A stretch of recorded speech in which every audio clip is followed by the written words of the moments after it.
गिबियावनो आङो मिडिया नायगिरिफोरनिसिम खुलुमनाय आरो अननायखौ जासिहरग्रोबाय मागो दमासिनि। दा दिनै नैबे जोंनि सेरफांगुरि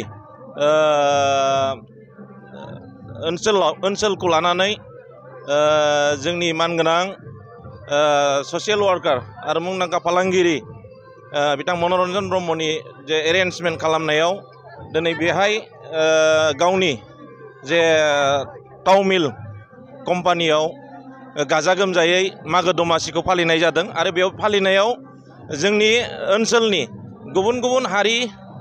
माहारिफोरखौ जयैनो खौसेथिनि गेजेरजों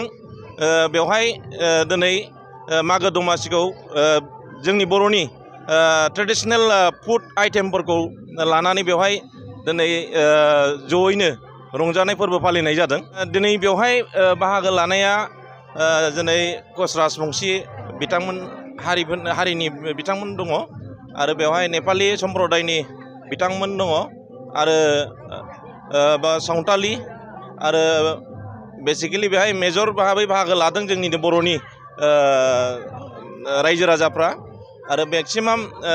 आइटेमखौ जोंनिनो बर'निनो फुड आइटेमखौ बेहाय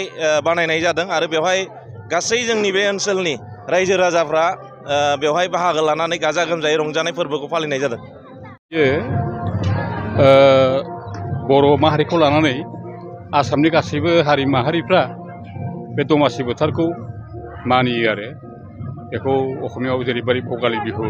जों बर'आ दमासि होनो। माने दैज्लांनि समाव सान्दुं अखा मावसोमनानै गोबां खस्थ'नि गेजेरजों मावनानै बेखौ मावनायनि फिथाइखौ बाख्रियाव दोनफैनानै रंजानाय बे बोथोर, जानाय लोंनायनि बे बोथोर आरो जोंहा बै मनरन्जन ब्रह्म बेयो समाजनि गोबां खामानि मावदों। दा बियो सिन्था खालामदों जे दमासि बोथोरखौ जों आलादा आलादा जायाबालानो मोनसे जायगायाव जयै अननाय आरो मोजां मोननाय गोजोन आरो खौसेथिखौ नोजोर होनानै जों बेखौ खुंनि होननानै बे खुंनाय जादों। जे जोङो सिन्था खालामदों जाय मानसिया समाजनि सुबुं माहारिनि गाहाम खामानि मावदों बिथांखौ जों फैगौ समाव 2025नि बिटिसि इलेक्सनाव जोङो बिथांखौ बिजाथि हिसाबै सायख'नो लुबैदों आरो बिथांखौ देरहाहोनानै खामानि मावनो सुजुग होनो जोङो गोसो जादों आरो बेनि थाखायनो साखा फारा जागासिनो दङ।